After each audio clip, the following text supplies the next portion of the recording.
On the other side of the Capitol, senators focused on President Trump's power to launch a nuclear war. Nick Schifrin reports on this critical chain of command.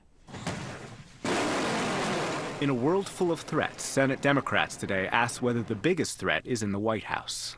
Donald Trump can launch nuclear codes just as easily as he can use his Twitter account. The United States' nuclear command structure was born out of the Cold War. The Soviets continue to develop and deploy strategic offensive nuclear forces. Pentagon videos describe the Soviet threat as imminent. The president needed to be able to launch nuclear weapons quickly in case the U.S. was being attacked. Tennessee Republican Bob Corker. This process means the president has the sole authority to give that order. Today, the threat comes from North Korean intercontinental ballistic missiles. U.S. intelligence predicts they could soon carry a nuclear warhead. President Trump has threatened preventive war.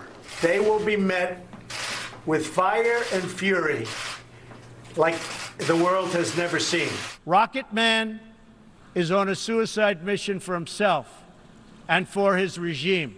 Many Americans share my fear that the president's bombastic words could turn into nuclear reality. The president has the sole authority to launch nuclear weapons, but that doesn't mean he can launch a weapon for no reason whenever he wants, said Duke professor Peter Feaver, who's studied nuclear command for 30 years. Where the military wakes up the president and warns him that there is about to be an attack or that we're experiencing attack, he alone would have the authority to make the decision.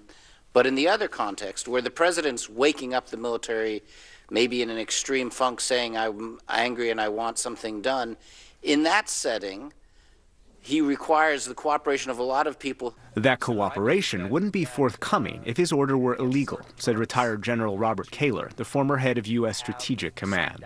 The United States military doesn't blindly follow orders. A presidential order to employ U.S. nuclear weapons must be legal. The basic legal principles of military necessity, distinction, and proportionality apply to nuclear weapons just as they do to every other weapon. Maryland Democrat Ben Cardin. You believe that because of legalities, you retain that decision to disobey the commander-in-chief? Yes.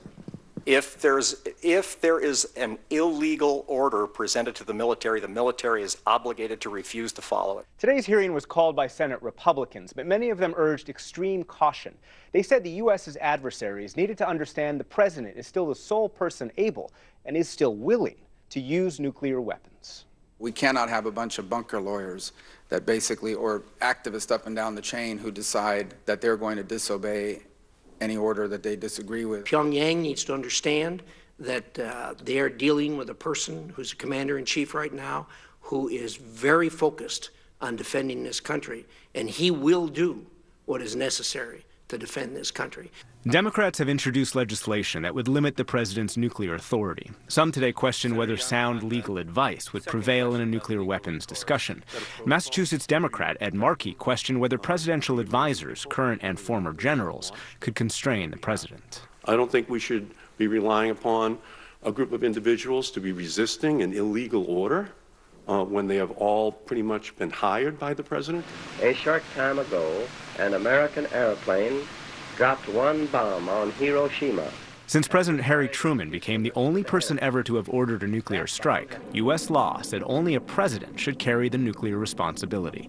But today, that singular authority is being questioned. For the PBS NewsHour, I'm Nick Schifrin.